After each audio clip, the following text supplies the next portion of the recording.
자, 2월 22일 파이썬 수업 진행을 할게요.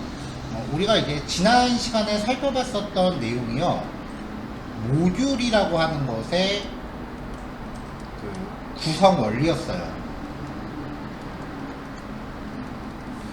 자, 이 모듈이라는 게 이제 온라인상에 배포가 되면, 온라인을 통해서 이렇게 배포가 되면은 얘를 이제 우리가 흔히 오픈소스라고 하는데, 이거를 그 파이썬 저장소에서 pip 명령으로 설치할 수 있었죠. 자, 이렇게 해서 이제 파이썬 안에 일종의 확장팩 같은 개념이라고 보시면 돼요. 이렇게 이제 여러 가지 기능들을 파이썬에 추가해서 우리가 할 수 있는 것들을 점점 늘려가는데, 파이썬 안에 원래부터 내장되어 있는 모듈들도 있어요. 그래서 일단은 내장 모듈 중에 그래도 좀 필수적인 것들을 좀 먼저 보고 오픈소스 패키지를 쓰는 거를 좀 살펴보자. 그렇게 이제 방향성을 잡고 진행하고 있었고요. 내장 모듈들은 아무래도 좀 시스템의 기본적인 기능들이다 보니까 내용이 좀 재미가 없거든요. 그래서 지난 시간에 이제 좀 재미없고 단편적인 기능들은 그냥 후다닥당 몰아서 친 거였습니다. 그 다음에 이제 오늘 원래 하려고 했던 게 메일 발송 한 건, 일단 메일 발송 한 건을 보내는 거에, 그 다음에 이거를 더 나가서 메일링 리스트를 만드는 것을 보려고 했는데, 이 과정에서 이제 메일을 받는 사람들의 목록을 그 엑셀 파일 같은 걸로 이제 정리를 해서 그거를 프로그램으로 읽어드리는 기능이 들어가 있었거든요. 원래 준비했던 예제에. 근데 이제 지난 시간에 그 여러분들하고 이제 대화를 하다 보니까 일단 파일 입출력이라는 기능을 안 했다라고 하셔서 파일 입출력을 좀 먼저 진행을 할 거다라고 그렇게 예고를 해드렸었고요.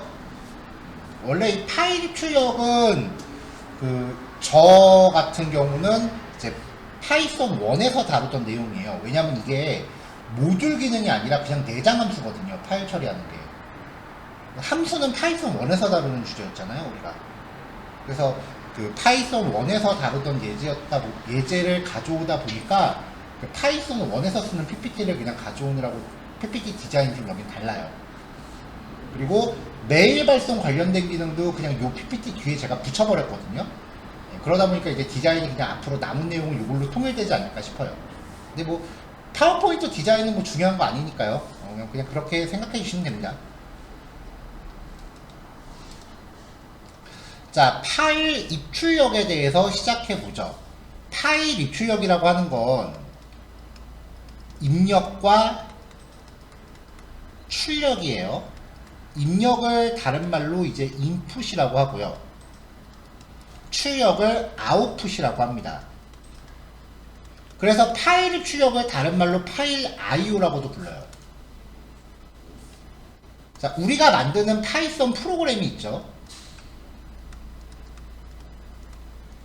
이 프로그램 입장에서 외부에 있는 파일의 내용이 다 프로그램 안으로 입력되는 거고요. 프로그램이 가지고 있는 내용을 파일 형태로 외부에다가 출력하는 겁니다. 그러니까 입력은 다른 말로 파일을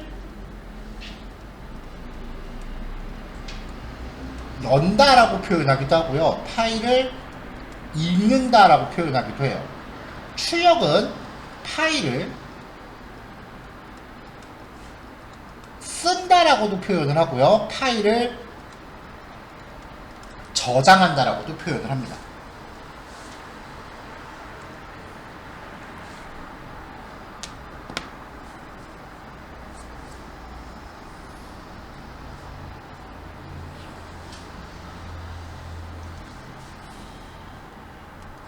우리가 다루는 이제 파일이라고 하는 거는 이제 컴퓨터 하드디스크에 물리적으로 저장되어 있는 데이터 덩어리죠. 그 파일들 중에 가장 원초적인 게 텍스트 파일이에요.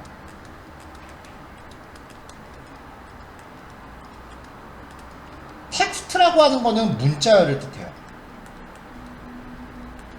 그래서 텍스트 파일이라고 하는 건 그 문장이 저장된 문서 파일이고요. 확장자는 txt를 갖습니다. 윈도우에 보면은 메모장이라는 프로그램 있죠. 그 윈도우 메모장으로 생성할 수 있는 파일이고요. 컴퓨터에서 가장 원시적인 파일이라고 보시면 돼요. 일단은 이 메모장 형태로 파일을 다룰 겁니다. 자, 넘어갈게요.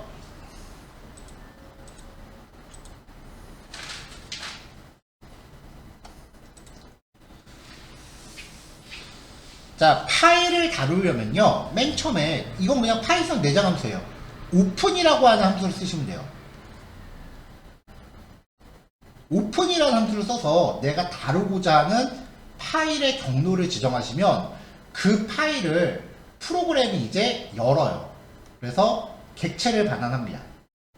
이때 두 번째 파라미터로 읽기 모드라는 값을 지정하는데, 이 값은요, 그 파일로 뭘 하느냐예요.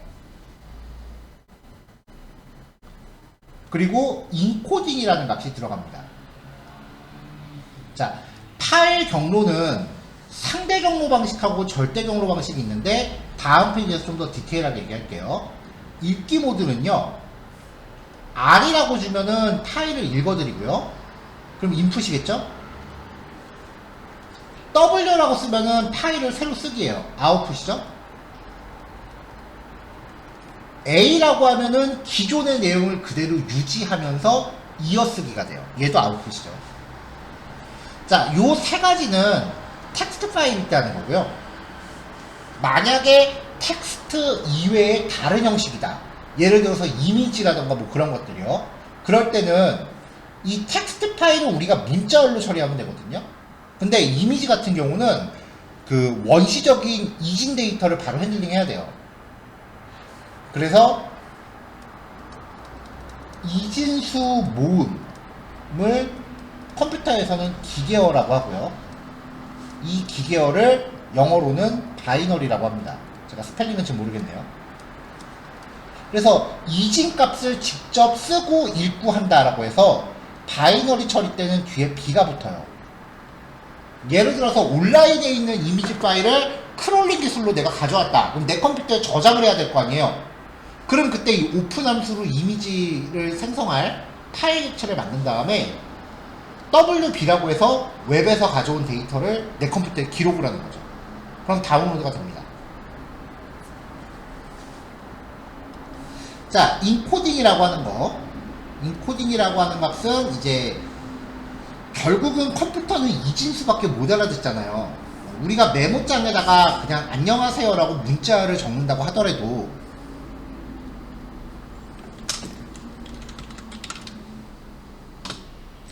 자, 메모장을 열어서 여기다가 그냥 안녕하세요라고 문자를 저장한다고 하더라도 이게 우리 눈에는 이렇게 문자열로 보이지만 컴퓨터에 저장이 될 때는 실제는 뭐 어떻게 이진수로 바뀌어서 저장이 될 거라고요. 컴퓨터는 결국은 이진수밖에 못 알아들으니까요. 이때 데이터를 우리가 일반적으로 다루는 데이터를 이진수로 바꾸는 방식을 인코딩이라고 해요.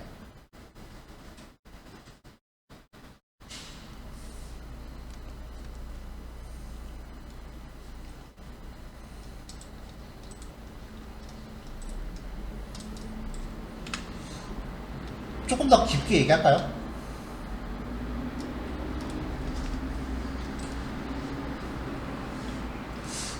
얘기했었던 것 같기도 한데, 제가 혹시 첫날 그 컴퓨터가 이진수밖에 못 알아듣는다 뭐 그런 얘기 했었죠? 네, 그럼 요 얘기는 넘어갈게요. 자, 인코딩 방식에는 그 예전에 제가 말씀드렸던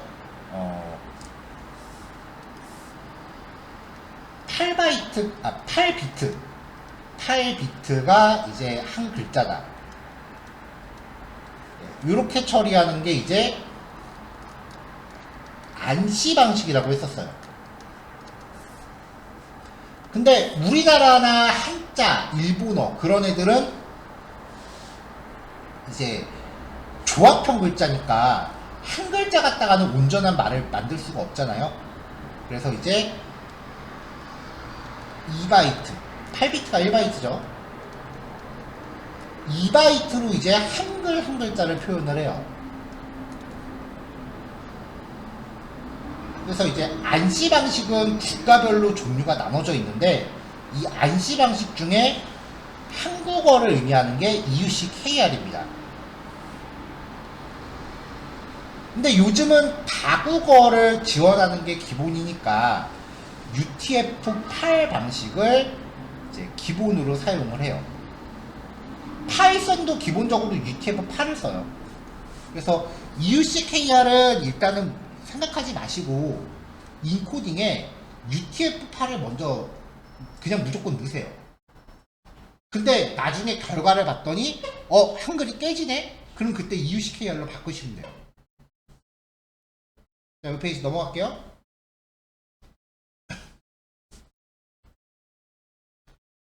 자, 파일의 경로를 지정하는 방식. 경로라는 건 파일 시스템, 하드디스크라고 보시면 됩니다. 하드디스크 안에서 어떤 파일이나 폴더의 위치를 나타내는 문자열 양식입니다.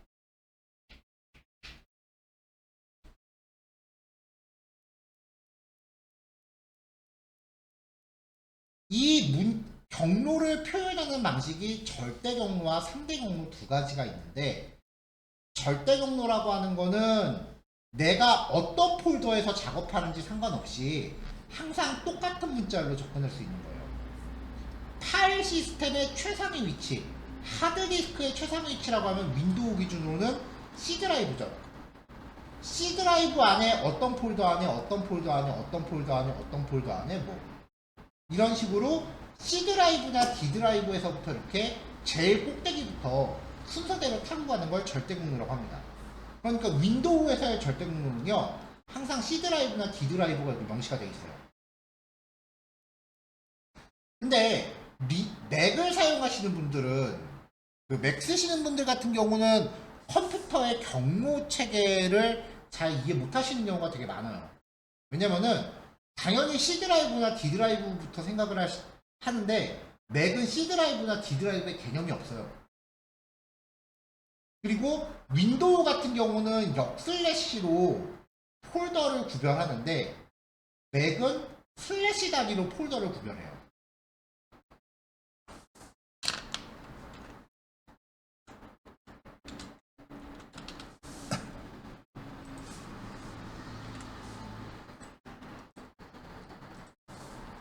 자, 지금 윈도우 같은 경우는 컴퓨터를 보면 하드디스크가 두 개가 들어있는데 C 드라이브, D 드라이브 이렇게 나눠져 있잖아요. 근데 맥은요, C 드라이브가 아니면 얘 이름이 슬래시예요. 그냥 C 드라이브, D 드라이브의 개념이 없고 그냥 슬래시부터 시작해요. 그래서 C 드라이브에 들어가면 여기 폴더들이 주르륵 있죠. 여기서 만약에 iCanX라고 하는 폴더라면 윈도우면은 C 드라이브 안에 있는 iCanX니까 C 드라이브 밑에 iCanX 이렇게 표현을 하는데, 맥은 이게 만약에 맥이었다면 C 드라이브의 개념이 없고 슬래시 그냥 iCanX가 돼요.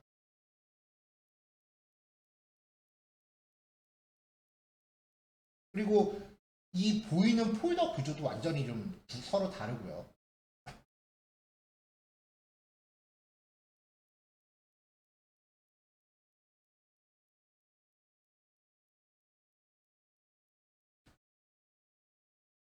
하드디스크가 내 컴퓨터에 두 개 있다면 윈도우는 C 드라이브, D 드라이브 이렇게 나눠지죠. 근데 맥은 하드디스크가 두 개 있어도 이렇게 안 나와요. 첫 번째 하드디스크는 슬래시고요. 그래서 무슨 폴더 안에 무슨 폴더 안에 뭐 이런 식으로 표현을 하고요. 두 번째 하드디스크는 첫 번째 하드디스크 안에 폴더로 인식돼요.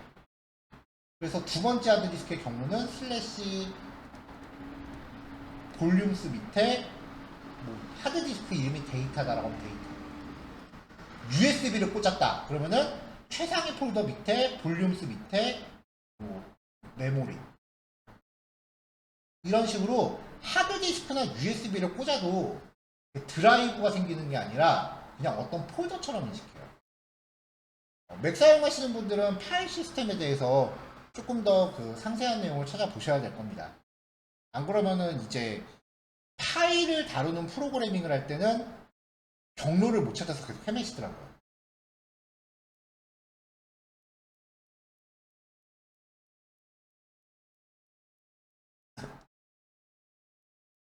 자, 절대 경로 방식이 좀 어렵다라고 생각이 되시면 상대 경로 방식이 있어요. 현재 작업 중인 파일의 위치를 기준으로 하는 거예요. 자, 여기 page.html이라고 하는 파일이 내가 지금 작업하고 있는 파일이다라고 쳐볼게요. 예를 들면은 이게 지금 우리가 아는 그 주피터 소스가 되는 거예요. iPy, MB5이라고 쳐요. 그러면 내가 작성하는 파일이랑 똑같은 폴더에 있는 항목은요. 점 슬래시를 붙여서 파일 이름입니다. 점 슬래시는 현재 폴더란 뜻이에요. 점 슬래시는 생략할 수 있습니다. 그러니까 이 page.html 입장에서 photo3.jpg라는 파일을 가리키는 방법은 점 슬래시 photo3.jpg 혹은 그냥 photo3.jpg. 같은 폴더 안에 있는 파일끼리는 그냥 이름만 불러도 돼요. 자, 그 다음에 내가 작성하는 파일과 같은 폴더 안에 있는 어떤 폴더. 같은 폴더 안에 있는 항목끼리는 그냥 이름만 부르면 된다 그랬죠? 혹은 앞에 점 슬래시 붙이셔도 되고요. 내가 작성하는 소스 입장에서 서브, 같은 폴더 안에 있으니까 서브, 그 안에 포토사.jpg 슬래시 포토사.jpg.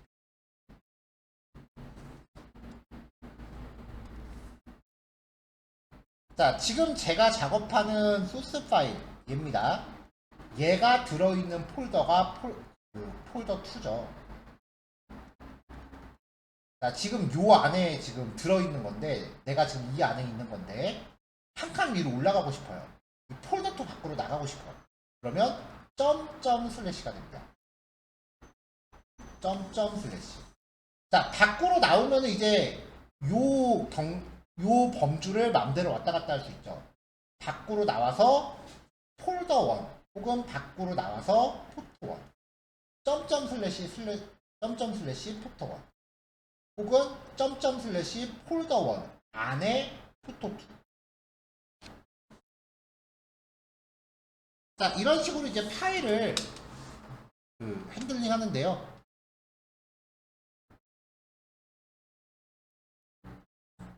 자, 여기서 지금 내가 작업하는 소스 파일이 요거다라고 가정을 할게요. 지금 여기 기준으로 해서 어딘가를 찾아가고 싶은데, 어떤 다른 데를 찾아가고 싶은데, 같은 폴더 안에 있는 항목이면은, 만약에 여기서 이 파일을 내가 핸들링하고 싶다라고 하면은, 같은 폴더 안에 있잖아요. 그러면, 점 슬래시 파일 이름. 아니면 그냥 파일 이름.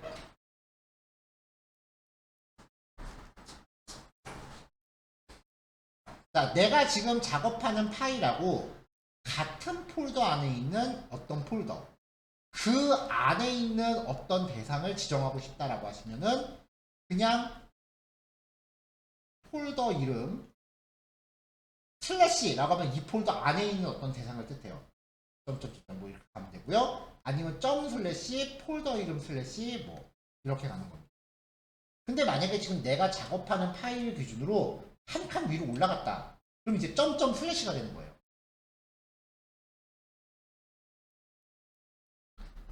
자, 넘어갈게요.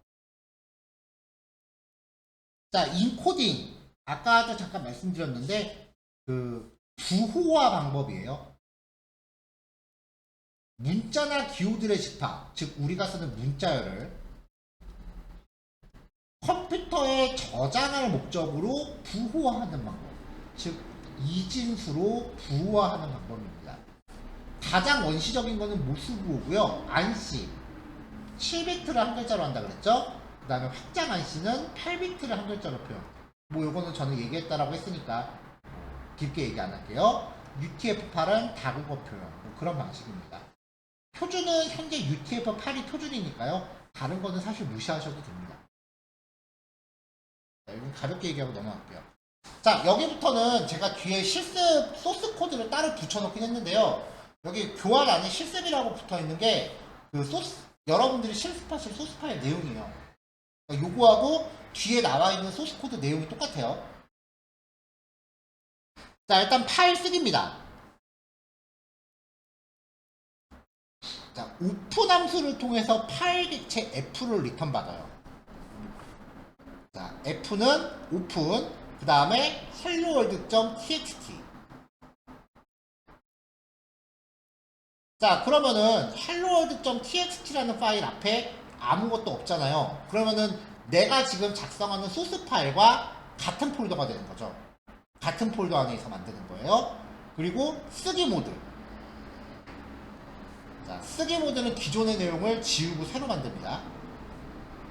자, 그러면 이제 helloworld.txt라는 파일에 뭔가 내용을 기록할 수 있는 객체를 만들어서 리턴하는 거예요.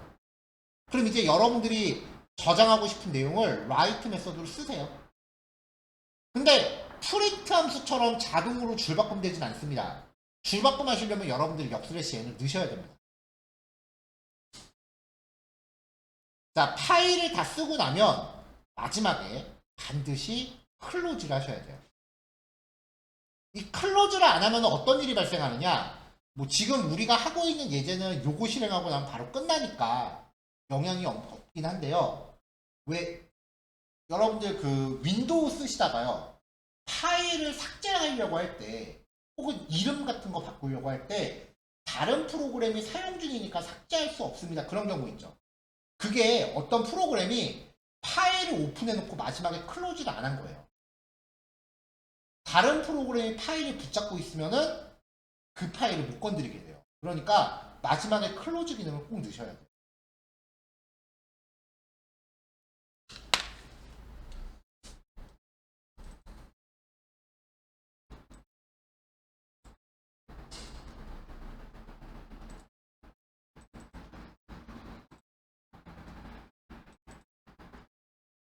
자, 여기 파일 입출력인데요. 같은 코드죠. 자, 요 내용, 요 파일은요, 어떠한 출력 결과도 없습니다. 실행하면요. 에러 안 나면 정상적으로 된 거예요. 왜냐? 지금 얘는 파일을 실제로 helloworld.txt라는 파일에다가 이 내용을 기록하라고 하잖아요. 실행해 볼게요. 자, 여기 오른쪽에 보시면은 요만큼밖에 항목이 없죠? 실행합니다. 그러면 helloworld.txt가 생기고요. helloworld 파이썬 줄바꿈. 안녕하세요 파이썬 줄바꿈. 그 내용이 기록이 되어 있는 거예요.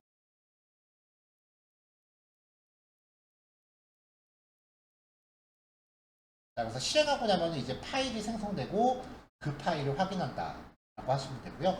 지금 여기 나와 있는 화면은 저번에도 한번 보여드리긴 했던 것 같은데 이게 원래 주피터 모습이에요. 우리는 이거를 비주얼 스튜디오에다 이식해서 쓰고 있는 거죠. 자, 파일을 생성했으면 생성된 파일을 읽어보죠. 파일을 읽는다라고 하는 거는 어떤 파일에 저장되어 있는 내용을 변수에 담는다는 뜻이에요.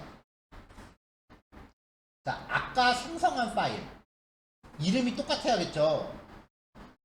여기서는 helloworld.txt로 저장을 하고서 helloworld.txt를 읽어야 되는데 저장은 helloworld에다 해놓고 읽을 때는 뭐 hello nice 이런 파일에서 읽으라 그러면 파일이 없을 거 아니에요. 자, R 리드 모드고요. 인코딩 방식은 저장 방식과 동일하게 지정하셔야 돼요. 다르면 에러나요.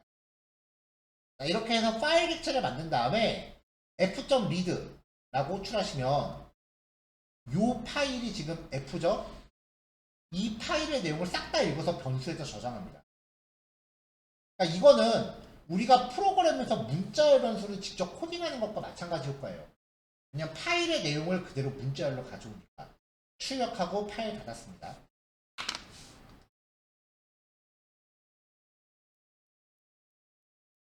자, 그러니까 이게 두 번째를 실행하면 요 helloworld.txt라는 파일의 내용을 데이터라는 변수로 가져온다는 거죠. 자, 그래서 여기 실행하면은 요 내용을 읽어다가 출력할 거예요.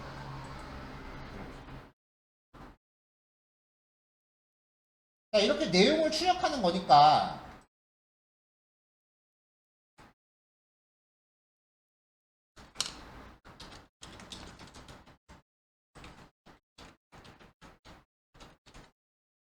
자, 이렇게 변수를에다가 문자를 직접 담아서 출력해도 결과는 똑같을 거 아니에요.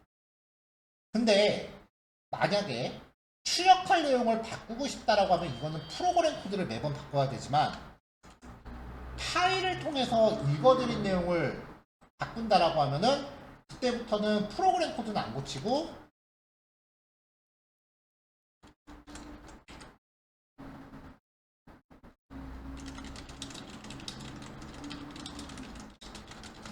네, 이런 식으로 파일을 수정함으로 해서 프로그램이 거기에 맞게 동작한다는 거죠. 파일의 내용을 읽어서 출력하고 있죠.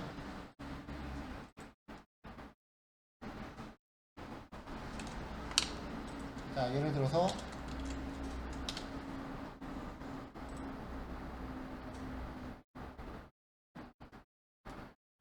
자, 요만큼의 내용을 복사해서 여기다가 붙여볼게요. 저장할게요. 자, 뉴스 기사를 쭉 가져온 겁니다. 자, 그럼 얘를 실행하면 그 내용 그대로 다 가져오는 거죠. 양이 얼마건 간에 파일의 내용을 고스란히 읽어오는 겁니다.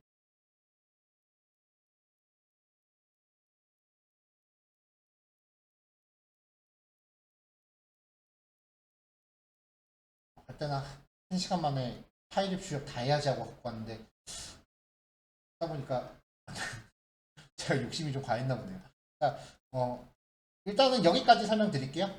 일단 파일 입출력 첫 번째와 두 번째 이렇게 먼저 실습을 할게요. 여러분들이 실습하실 게 PPT 6페이지하고 8페이지에 해당하는 건데요. 여러분들 받으신 자료의 단원 사이사이에 종전처럼 그 예제 코드 붙어 있습니다. 이 파일이 여러분들 받으신 파일 사이사이에 들어 있을 거예요. 제가 좀 잠깐 열어볼게요.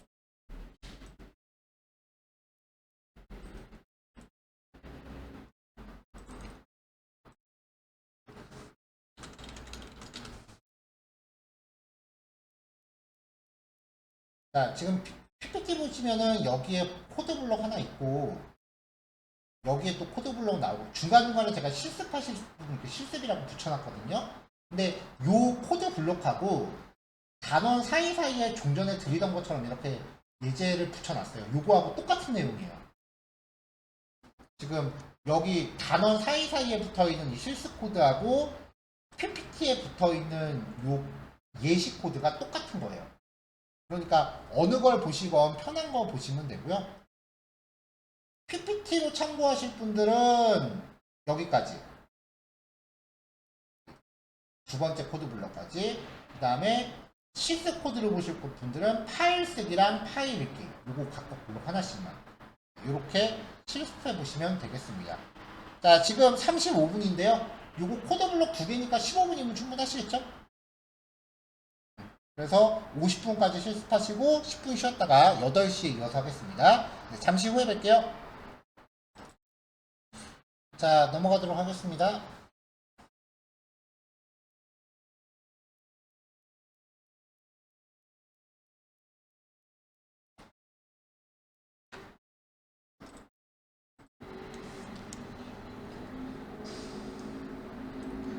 자, 파일 처리를 하다 보면요. 이렇게 객체를 만들고 나서 쭉 사용한 다음에 마지막에 이렇게 클로즈를 해줘야 되는 이런 구조를 띄워요. 마지막에 클로즈만 확실하게 하신다면 요 형태를 그냥 쓰셔도 되는데요. 마지막에 클로즈를 생략할 수 있는 문법 표현이 더 있습니다. 자, with라고 하는 구문이에요.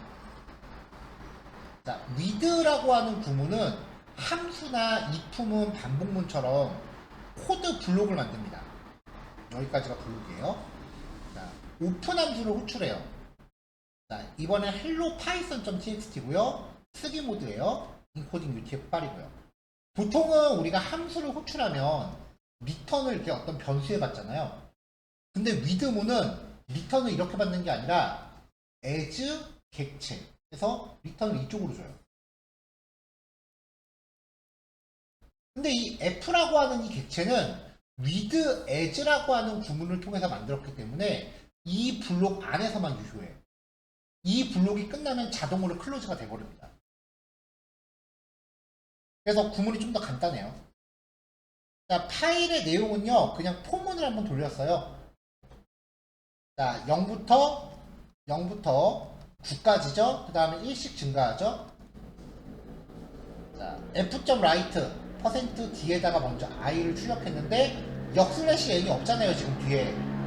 그럼 줄바꿈을 안 한 겁니다. 자, 역슬래시 n이 없으니까 줄바꿈을 안 하고 같은 줄의 다음 내용을 또 기록하고요. 그 다음에 또 같은 줄의 내용을 기록하고 여기서 역슬래시 n 했죠. 그러니까 지금 요 f.write 한 게 전부 한 줄에 작성이 되는 거예요. 자, 이게 지금 10번 반복하면서 기록이 되니까 같은 내용이 10번 반복이 돼서 저장이 될 겁니다. 자, 요번에는 조금 전에 저장한 그 파일을 읽어드렸습니다. 마찬가지로 F예요. 요 F 객체는 아까랑 마찬가지로 딱 요 범위 안에서만 유효하고 with문이 끝나면은 자동으로 클로즈 된다 그랬죠? 파일의 내용을 읽어서 출력을 했습니다.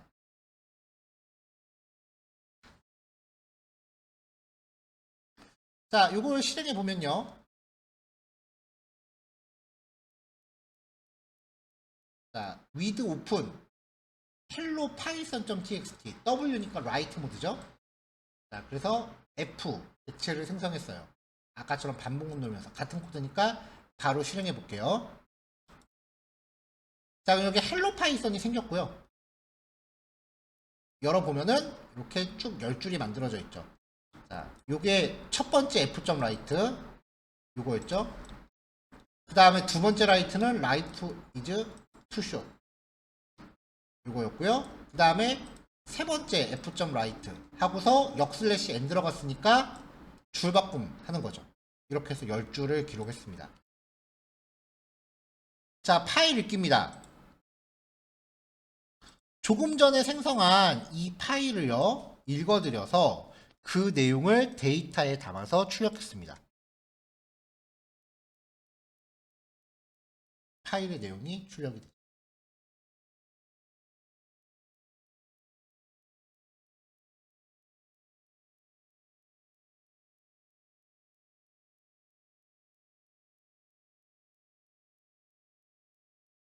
자, 요번에는 읽기 기능을 좀 더 다르게 표현을 해볼게요. 자, 아까 helloworld.txt라는 파일에 hello python 그 다음에 안녕하세요 python 이렇게 두 줄이 저장이 되어 있었죠. 자, with 블록으로 오픈 함수 실행해서 파일을 읽기 모드로 생성했습니다. 자, 아까는 f.read라고 해서 읽었는데 이번에는요 f.readline 씁니다. 얘는 파일의 내용을요 한 줄씩 리스트로 바꿔서 읽어드려요. 아까 read라고 하면은 이걸 통째로 그냥 문자열로 읽어드린 건데 readlines는 행 단위로 이렇게 쪼개서 리스트로 반환합니다. 자, 그래서 리스트를 통째로 한번 출력을 해봤어요. 밑에 이렇게 리스트가 출력이 된 거죠. 특이사항은 줄바꿈 문자도 같이 포함돼서 들어와요. 자, 그러면 요 리스트의 사이즈를 확인해 보면은 전체 몇 줄인지를 알 수 있겠죠. 자, 프린트 요거를 사이사이에 구분선 하나씩 그어줬고요. 자, 리스트 만나면 반복문 돌리는 게 인지상정이죠. 그래서 그냥 프린트를 하면은, 자, 프린트 함수의 특성은요, 내용을 출력하고 자동으로 줄을 바꿔준다는 거예요. 근데 리스트 자체에 그 줄바꿈 문자가 포함이 되어 있는 상태에서 이걸 출력하면 한 번 줄바꿈하고 프린트 함수 자체적으로 줄바꿈을 또 하니까 그냥 출력하면 줄이 두 번씩 바뀌어요. 그래서 이 아이템을 스트립 함수, 스트립은 앞뒤 공백 제거죠. 공백 제거할 때 줄바꿈 문자도 같이 지워집니다. 그러면 이 역슬래시엔을 삭제하는 게 되니까 불필요한 줄바꿈이 없어지겠죠.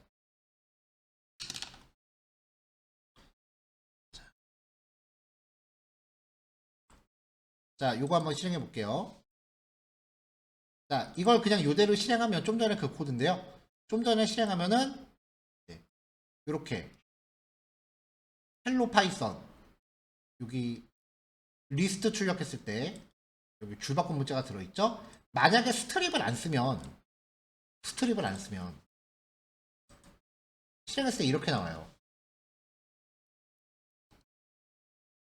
요 반복문 여기부터 여기까지가 요 라인 쓰고 반복을 돌리면은 이 아이템이라고 하는 건 리스트 원소 하나잖아요. 이걸 출력하면 헬로 파이썬 줄바꿈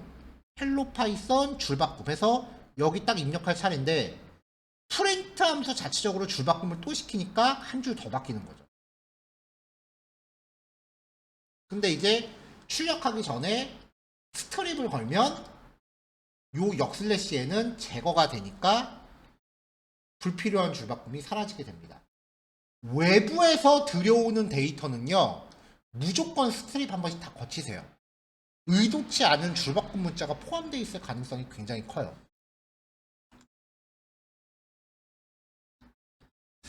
자, 설명 시간 얼마 안 됐으니까 조금 더 진행해도 되겠죠?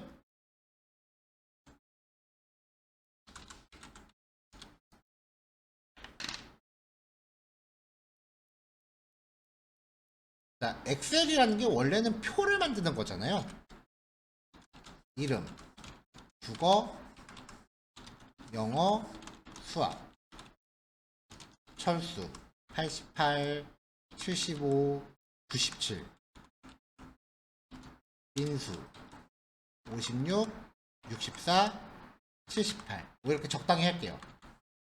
합계라고 해서 합계도 이렇게 엑셀 수식으로 만들어 보고요. 자, 이렇게 해서 합계 점수를 냈습니다. 자, 요거를 저장을 할게요. 자, 바탕화면에다 저장을 할 건, 제가 지금 작업하고 있는 폴더 안에다 저장을 할 건데요. 파일 형식을요. 여기 보시면은 CSV 쉼표로 분리라고 되어 있는 항목이 있어요. 통칭 CSV 파일이라고 부르는데 요걸 선택하고 저장을 하면요. 자, 이제 엑셀 저장했으니까 닫을게요.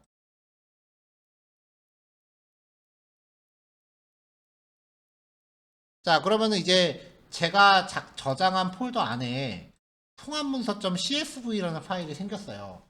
아이콘 보면 엑셀 파일이죠. 더블 클릭해도 엑셀로 열립니다. 자, 요건데요. CSV 파일이라고 하는 건요. 엑셀의 내용을 굉장히 단순화시킨 파일이에요.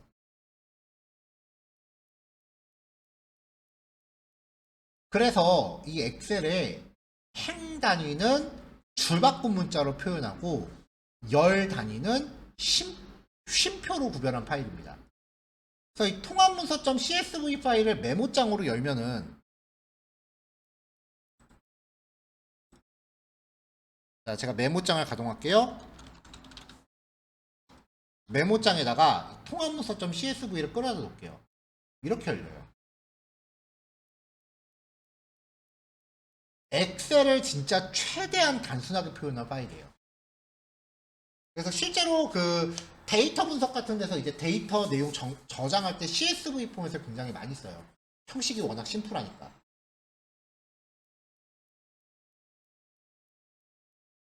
자, 통합문서.csv죠. 메모장으로 열 수 있다라는 거는 얘도 CSV 파일이라는 겁니다. 그러니까 조금 전에 요 파일 열기 했던 거요.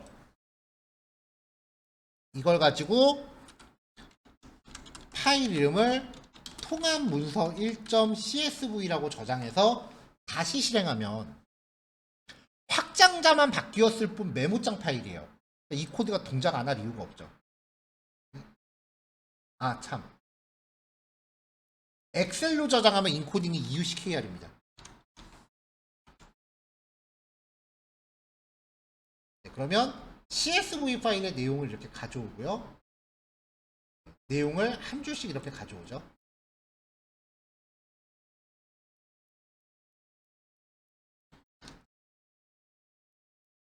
자, 여기서 얘기를 조금 더 해볼까요? 자, 지금 item.strip이 한 줄의 내용을 처리한 거죠. 이 한 줄이죠.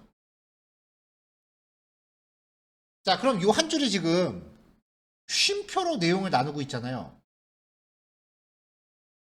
자, 문자열 함수 중에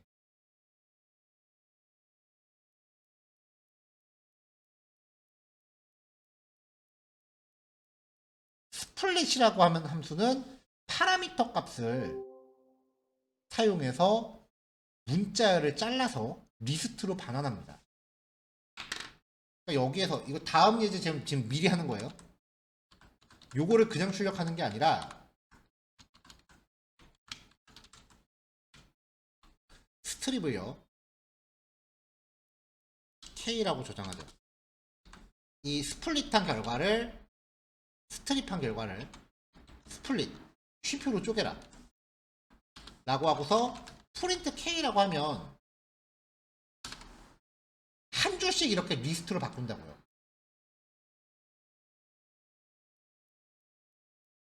그러면 이걸 가지고 또 응용이 가능하겠죠. 자, 지금 보시면 자연스럽게 엑셀 파일을 파이썬 안으로 가져왔습니다. 이런 거에서부터 이제 뭐가 만들어지기 시작하는 거예요. 자, 그럼 교환 내용 들어가 볼게요.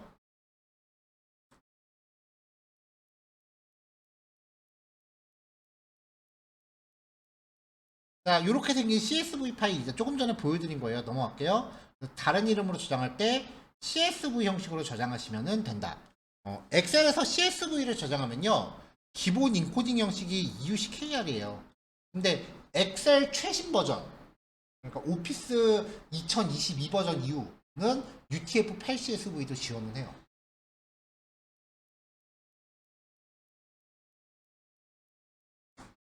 자, 그러니까 파이썬이 갖고 있는 자료 구조를 CSV 형식에 맞춰서 파일 출력을 하면 파이썬이 갖고 있는 내용을 엑셀로 가져올 수 있다는 얘기가 돼요.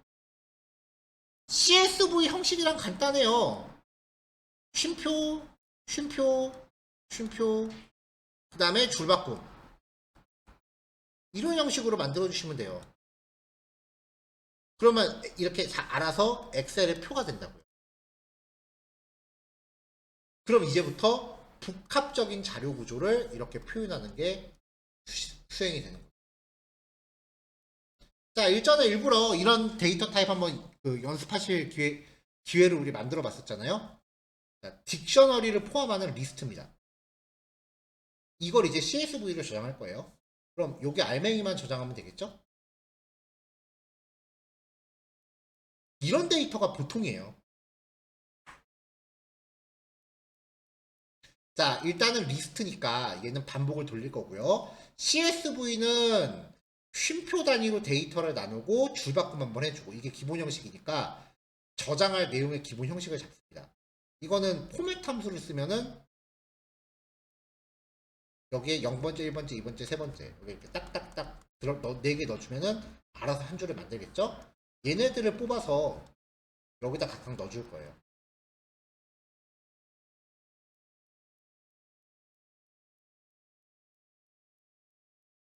자, 위도 오픈 grade.csv라는 파일을 만들게요. 쓰기 모드고요. 인코딩은 EUCKR입니다. 이거 안 해주면 엑셀로 열었을 때 한글 깨져요. 자, 일단 엑셀은 첫 번째 줄에는 보통 제목이 들어가니까 제목은 그냥 강제로 한 줄 넣어줬습니다. 그 다음에 이걸 가지고 반복을 하는 거예요. 그러면은 요게 이제 반복할 때 원소 하나가 되겠죠?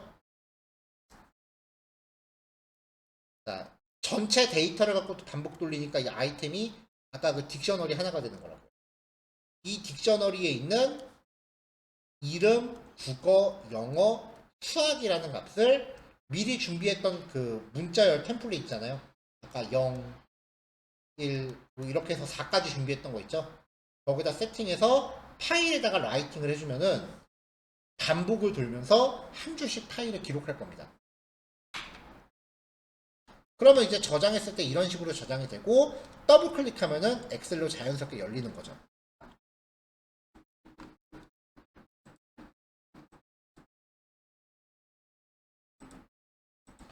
자, CSV 입출력이에요.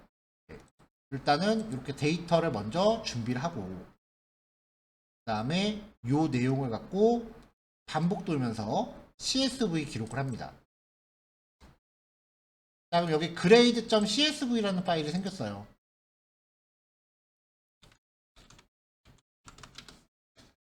프로그램 자체는 되게 단순해요. 그냥 이렇게 생긴 메모장 파일을 하나 만든 건데 이 메모장 파일이 사전에 약속된 형식을 지키고 확장자가 CSV면은 이거를 엑셀로 읽어드릴 수 있다는 거죠.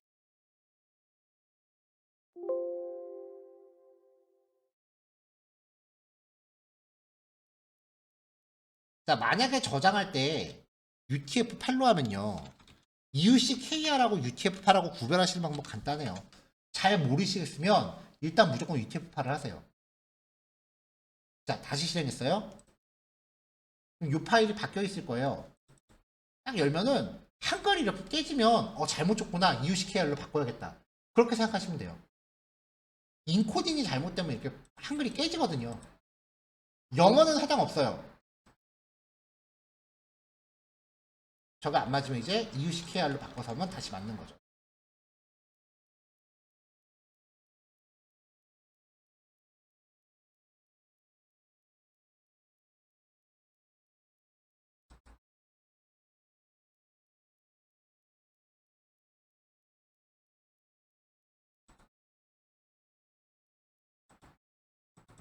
자, 예제 하나만 더 볼게요.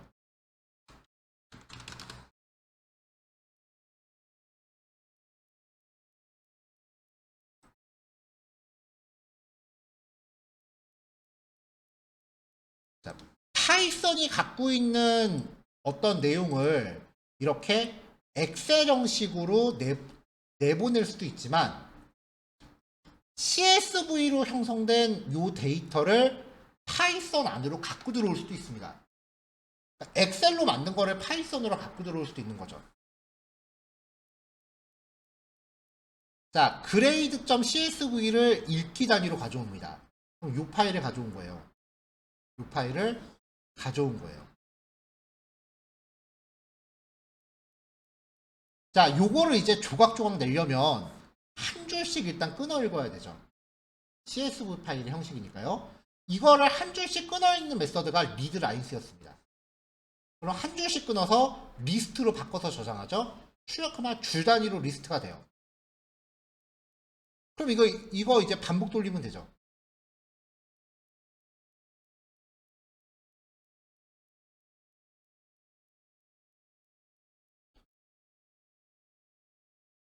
자, 요 데이터가 한 단위로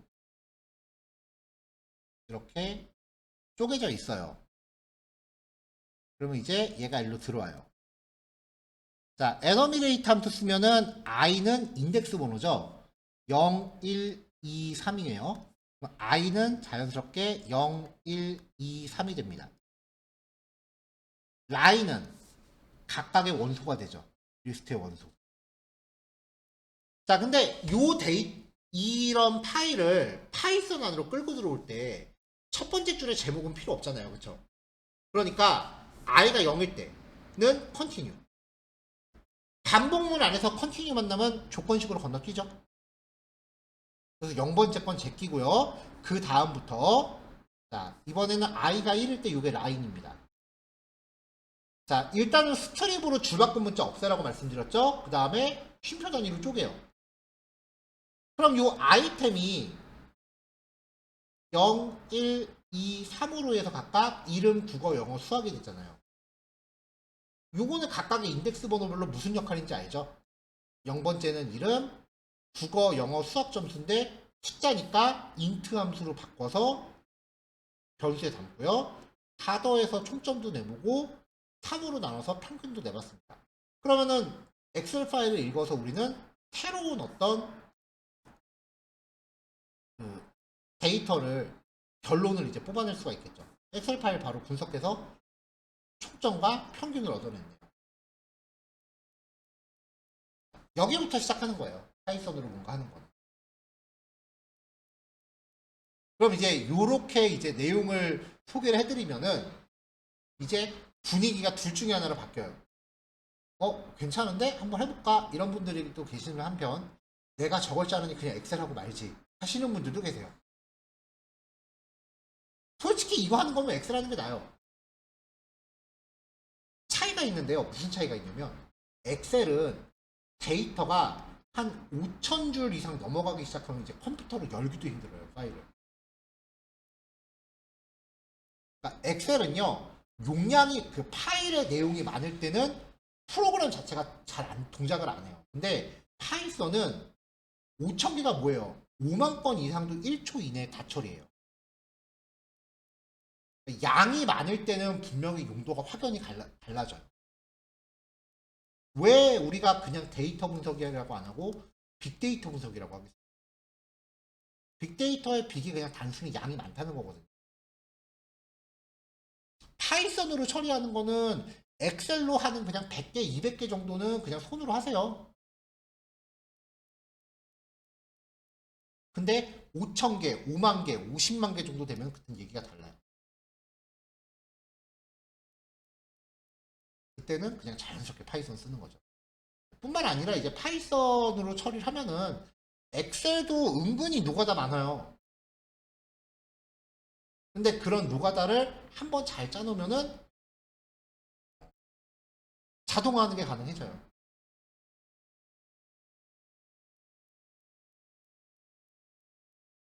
자, 요번 퀴즈 여기까지 하겠습니다. 예제가 4개긴 한데 2개씩 이제 그룹이고 그렇게 긴 코드는 아니니까요. 요거를 그래도 아까보다는 실습량이 좀 많죠? 요거를 9시까지 해보시고 9시 10분에 이어서 할게요. 조금 이따 뵙겠습니다. 그럼 이제 대망의 그 CSV 파일 처리하는 거 한 번 더 하고 그리고 메일 발송으로 넘어갈게요. 자, 그럼 이제 실습을 어디까지 하시면 되냐면요. 이게 뭐야, 이거 왜 안 붙어있지? 잠시만요. 일단 녹화는 중지할게요. 네, 시작하겠습니다. 여기 화면에 지금 포문 하나 띄워놨는데요. 아까 질문 들어온 게 있어서 이것만 설명하고 넘어갈게요. 네, 그냥 블록 하나 새로 만들고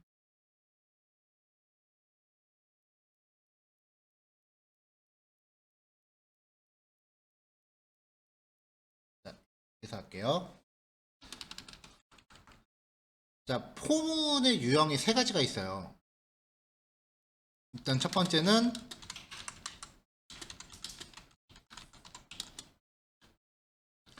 인덱스 번호로 반복을 돌리는 거예요. 여기 들어가는 요 i는 단순히 변수니까 꼭 i라고 안 하셔도 됩니다. x라고 하건 a라고 하건 상관없습니다. 혹은 그냥 여기 그냥 헬로라고 정하셔도 상관없어요. 이건 그냥 변수예요. 그래서 프린트 헬로를 치면은 이제 이 반복문은 0부터 5 전까지죠. 0부터 4까지가 됩니다. 1씩 증가하죠. 그래서 헬로를 출력하면은 0, 1, 2, 3, 4가 될 거예요. 근데 여기에 세 번째 파라미터로 증가량을 설정할 수 있죠. 만약에 3이라고 하면은 0부터 10 전까지 3씩 증가합니다. 마지막에 있는 게 증가량인데 생략할 경우에 그냥 1로 되는 거예요. 그래서 0, 3, 6, 9가 되겠죠. 자, 두 번째 반복문은요. 리스트가 하나 필요해요. 좀 구별하기 쉽게 문자열로 할게요.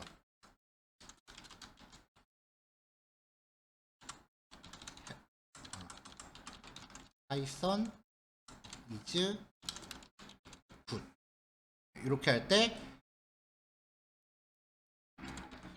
인 뒤에 리스트를 거는 거예요. 그러면은 포문에 걸려있는 변수에 리스트의 원소가 들어오죠. 그래서 출력하면 헬로라는 변수의 순서대로 파이썬 is good이 저장됩니다. 이렇게 들어오죠.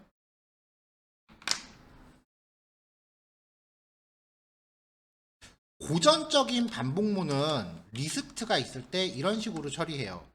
I in range 0부터 len의 my list 라고 하면 len이라는 거는 리스트의 길이를 뜻하잖아요. 3이죠. 그러면은 이 반복문의 범위는 0부터 2까지가 되고 증가량은 1씩 증가하는 거죠. 그러니까 여기서 출력할 때 i를 출력하면은 0, 1, 2가 출력되는데 이걸 활용해서 my list에 i 번째라고 출력하면은 원소값을 가져올 수 있죠.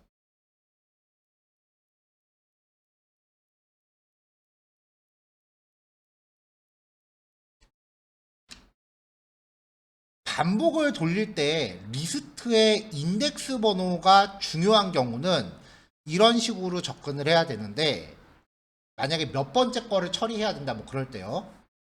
근데 이때는 리스트 원소에 접근하는 게 좀 불편해요. 맨날 i 어쩌고저쩌고 하니까 좀 헷갈리거든요. 근데 여기다가 리스트를 바로 걸면 i라고 출력하면은 리스트의 원소 값이 되니까 원소를 가져오기는 쉬운데 이때는 만약에 두 번째 거를 어떻게 해라 라는 조건을 주면은 처리가 안 돼요. 왜냐면은 인덱스 번호의 정보가 없으니까요, 이 포문은. 그래서 마지막으로 쓰는 게 enumerate라고 하는 함수를 통해서 리스트를 처리하는 거예요. 얘는 리턴 값이 두 개예요. 어차피 변수니까 a, b라고 하셔도 됩니다. 자, 출력해 보면은 a하고 b를 출력할게요. 구별을 해야 되니까 사이사이에 선 하나씩 긋죠, 이렇게. 자, 그러면은 앞에 변수에는요, 인덱스 번호가 있죠. 리스트에 인덱스 번호가 들어오고요. 뒤에 변수에는 리스트의 원소 값이 들어옵니다. 사실 파이썬은 리스트 갖다 반복 돌릴 때 이걸 제일 많이 쓰거든요.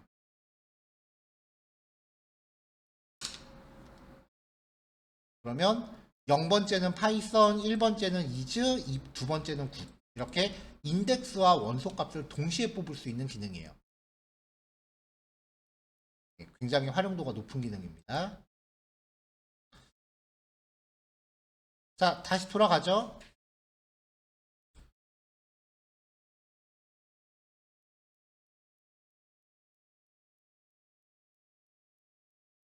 네, 여기까지 했죠. CSV 파일 다루기.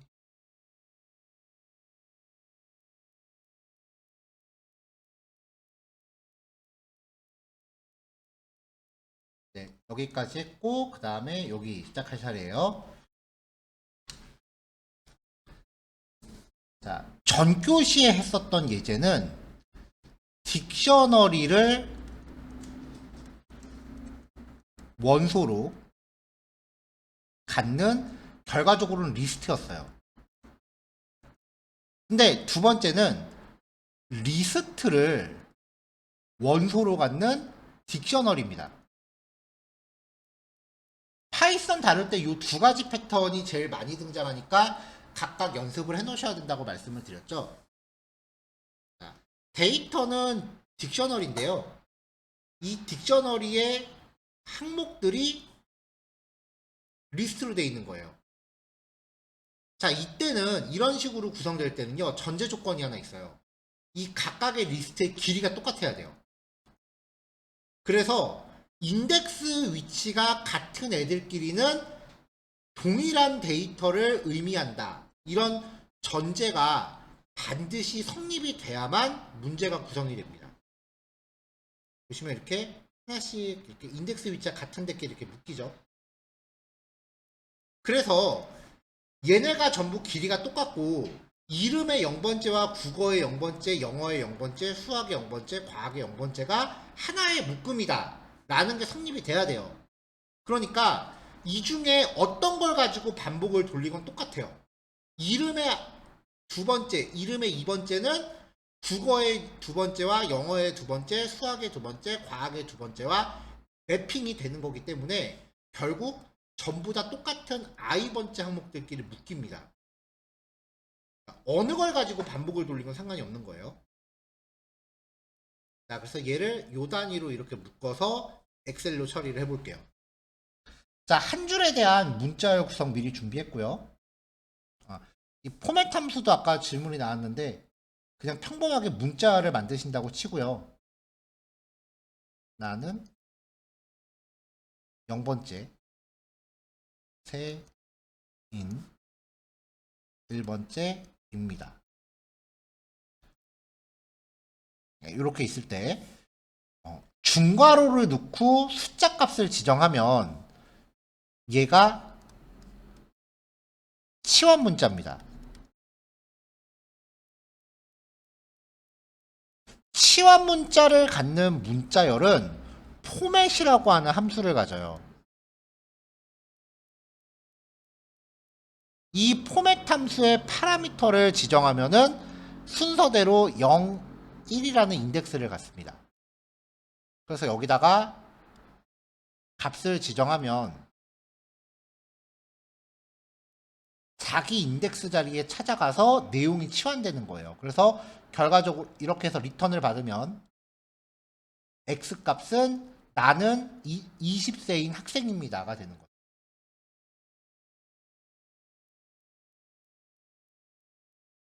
그거를 응용해서 내용이 들어갈 위치를 지정을 해준 거고요. 그러면은 tpl.format이라고 하면서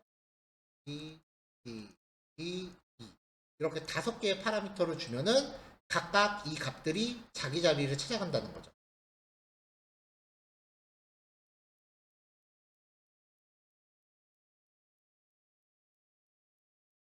자, 전체적으로 딕셔너리잖아요. 자, 그래서 딕셔너리 객체점 키스라고 하는 메서드를 호출하면은 딕셔너리의 이름들만 뽑아오죠. 그거를 리스트로 바꿨습니다. 그러니까 요 키스라고 하는 거는 요게 돼요. 이름, 국어, 영어, 수학, 과학 요거를 갖고 있는 리스트가 돼요.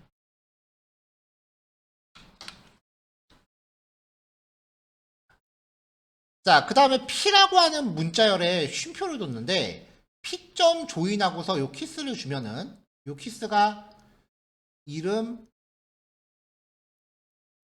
국어, 영어, 수학, 과학이었죠.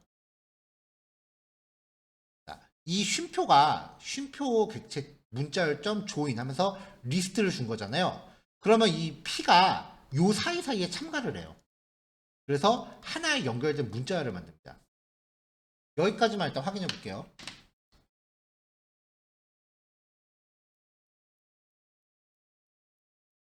자, 밑에다 블록 하나를 더 만들게요. 자, 요거는 데이터 성립시켜야 되니까 실행을 하고요. 자,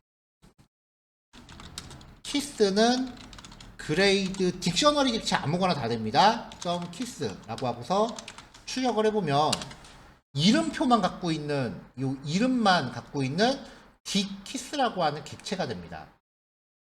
요 객체를 리스트 함수한테 전달하면 이름만 뽑아서 이렇게 리스트로 만들어줘요. 저번 시간에도 한번 보여드렸죠. 이렇게 해갖고 그래프 만들 때 X축으로 쓴다고요. 그게 여기 코드고요. 자, 그 다음에 이제 이렇게 뽑아낸 다음에 P.점 조인하고서 키스라고 해서 타이틀을 출력하면은 쉼표가 요 리스트 사이사이에 요 쉼표가 리스트 사이사이에 참가를 하고요. 그리고 전체적으로 하나의 문자열로 만들어줘요. 문자열이 됐죠. 만약에 여기에 제가 달러라고 넣으면 사이사이에 달러가 들어가는 거예요. 자, 요렇게 리스트가 있었는데 P.점 조인이라고 하면은 요 사이사이에 달러를 집어넣어서 문자열로 묶어버리는 거죠. 이거를 CSV 형식에 맞추다 보니까 쉼표를 넣어줬을 뿐이에요.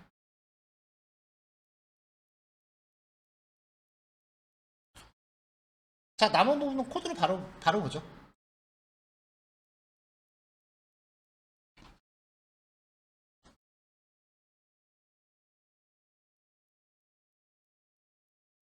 자, 요게 원데이터였죠? 자, CSV 파일을 쓰기 모드로 열고요. 조금 전에 준비한 요 내용을 그냥 한 줄 적었습니다. 왜냐면 엑셀 파일로 저장할 거니까 맨 위에 제목은 줘야죠. 그 다음에 줄바꿈을 하나 결합을 했고요. 자, 그 다음 줄에 0부터 그레이드 딕의 이름의 길이 아무거나 갖고 반복 돌려도 똑같다 그랬죠? 자, 요걸 갖고 반복 돌린 거예요. 요거의 길이 5죠. 그다음 여기가 5입니다. 그럼 i의 변화량은 0부터 4까지 1씩 증가죠. 반복문을 보시면 항상 이 값의 변화량을 먼저 측정을 하세요.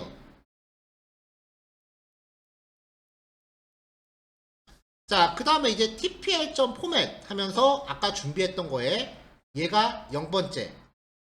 자, 그러면 i가 0부터 4까지니까 i가 0일 때 이름의 0번째, 국어의 0번째, 영어의 0번째, 수학의 0번째, 과학의 0번째가 한 줄로 기록되죠. 라이트까지 했으니까요. 그 다음 i가 1이 되면 또 여기 다 1번째, 1번째, 1번째, 1번째, 1번째 이렇게 갈 거 아니에요. 이런 식으로 이제 기록을 하면은 같은 내용을 이제 엑셀 파일로 저장하게 되는 거죠.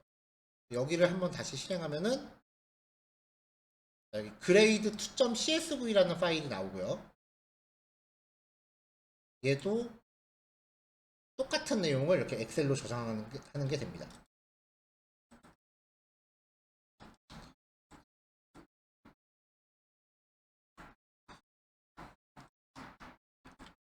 자, 아까도 말씀드렸지만 for k in range 0부터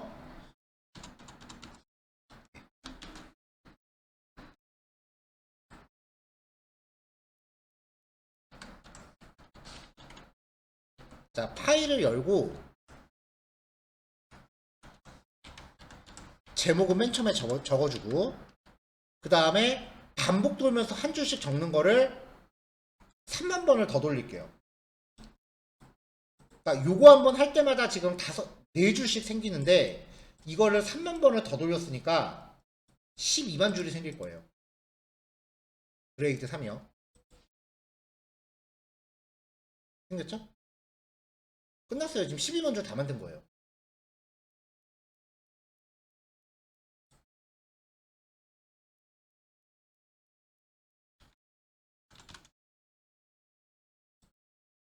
지금 이유식 비주얼 스튜디오 코드는 UTF-8을 제대로 표현을 못합니다. 15만 줄이 생겼네요. CSV 파일은 그래도 좀 가벼운 파일이라서 엑셀이 여는데 뭐 크게 지장은 없어요. CSV 파일은 워낙 원초적이고 간단한 파일이니까.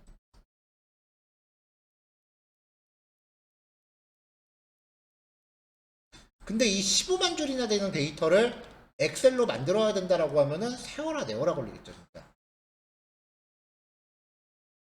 네, 저라면은 15만 줄 데이터 엑셀로 만들 바엔 그냥 이거 합니다.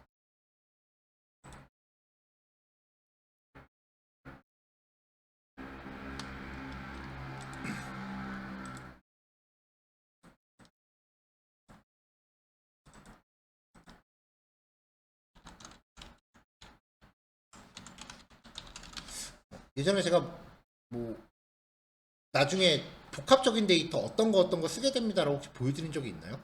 파이썬을 지금 두 반을 하는데 두 반이 진도가 똑같아서 얘기가 종종 헷갈리네요.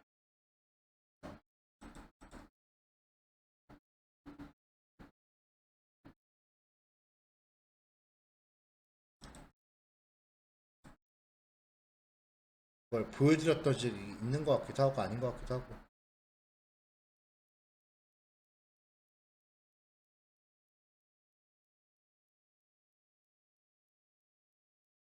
네, 어쨌건 뭐 이렇게 해서 생성된 파일을 확인하시면 되고요.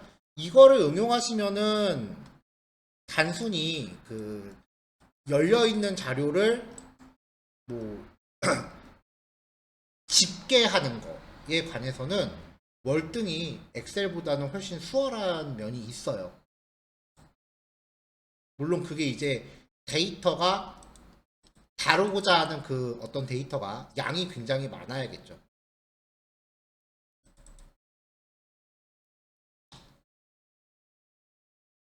제가 이 파일 보여드린 적이 있나요?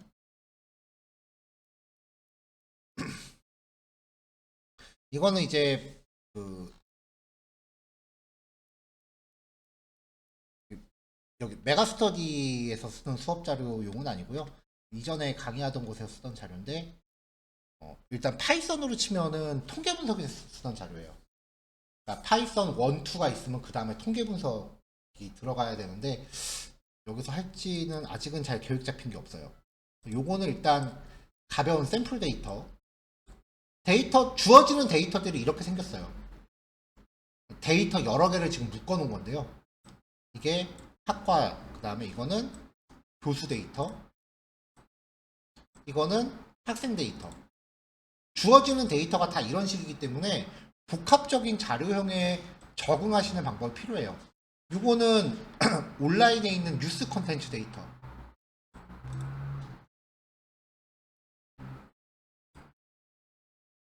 요거는 캐글이라고 해서 그 데이터 분석의 여러 가지 예제들이 올라와 있는 사이트가 있어요. 거기에서 배포하는 기본 자료인데 타이타닉 실제 탑승객 명단입니다. 이걸 가지고 이제 그때 각종 지표들을 분석하는 통계 분석 예제가 있어요.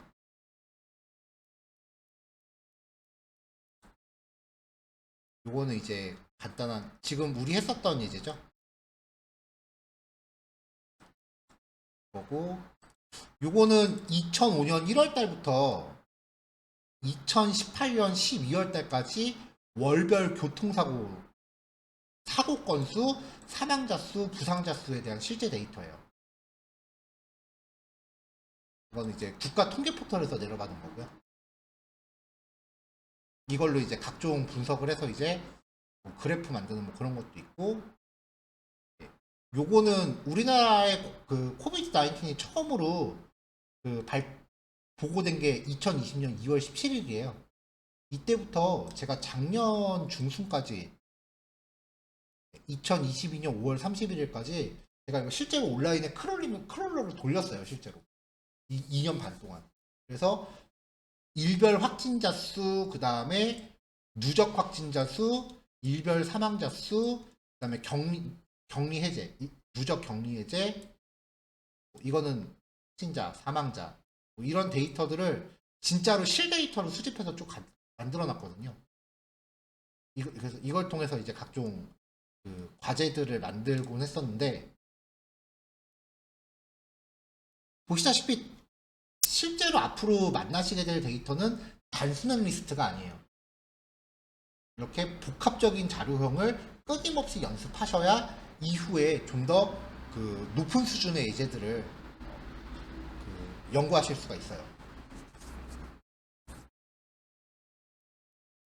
왜 작년 여름쯤인가 그 확진자 수 확 폭발해서 올라가기 시작했잖아요. 그 시기 한 일주일 전쯤에 제가 학생들하고 그때 확진자가 한참 떨어져 있을 때였어요. 작년 여름에. 다들 이제 끝나나 보다 하고 있었는데 이 데이터 기반으로 진짜 분석을 했더니 분명히 확진자는 나날이 뭐 이렇게 해서 이렇게 나날이 내려가는데 분석 결과는 이렇게 올라가더라고요. 경향이. 이상하다. 조만간 오르겠다. 학생들 뭐 그렇게 얘기하고 끝났는데 일주일도 안 돼서 갑자기 확진자가 갑자기 기하급수적으로 늘기 시작해서 와 신기하다 그랬었어요 진짜. 아무튼 단순히 리스트를 반복 돌리는 거에서 머무시면 안 돼요. 파이썬으로 어느 정도까지의 그 목표치를 설정하고 그 지금 공부하시는지는 아마 각자의 목표치가 다르시겠지만 지금 수준에서 더 올라가시려면은 분명히 이런 형식의 자료를 능수능란하게 반복문으로 핸들링 하실 수 있어야 됩니다. 안 그러면은 이후 진도 자체가 사실 나가봐야 별 의미가 없어요. 왜냐면은 데이터 분석 같은 경우는 반복문 정도는 다들 할 수 있겠지. 그러고 수업하거든요, 진짜. 많이 연습을 하셔야 돼요. 반복문 돌리는 거에 대해서.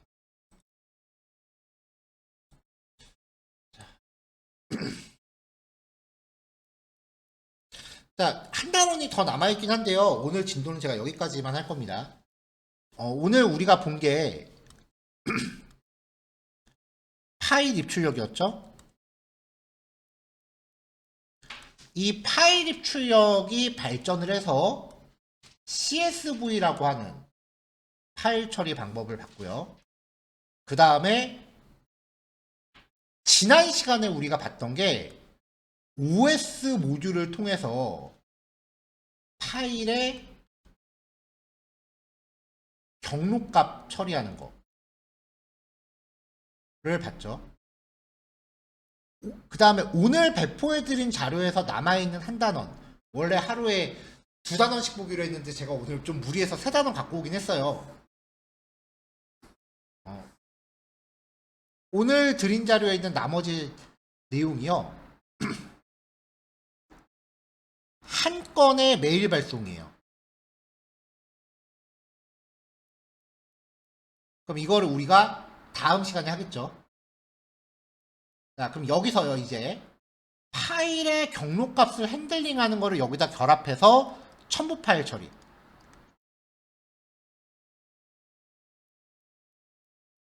그 다음에 CSV 파일 형태로요, 수신자 목록을 엑셀로 만들 거예요. 그러면은 이 수신자 목록을 읽어오면 반복을 돌릴 수 있을 거 아니에요. 이걸 가지고 이걸 때릴 거예요.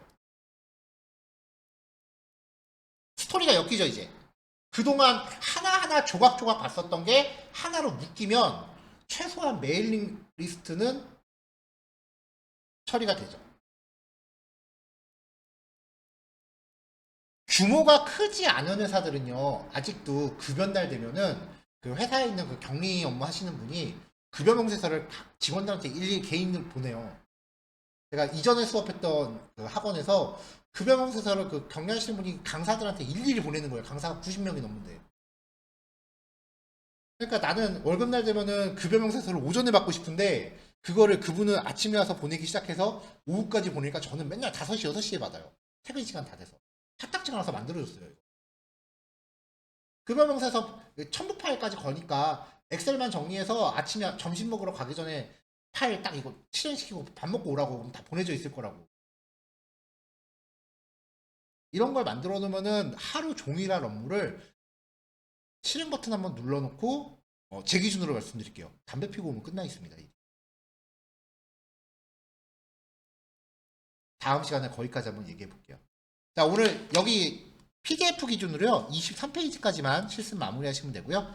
다음 시간에 이제 이렇게 큰 우리가 여태까지 공부했었던 큰 그림을 다음 시간에 한번 만들어 보죠. 네. 남은 시간은 실습으로 운영하겠습니다. 줌 접속하신 분들은 실습 완성하시면 되고요. 줌 접속은 미리 끄셔도 될 것 같아요. 녹화 여기까지 할게요. 네, 수고하셨습니다.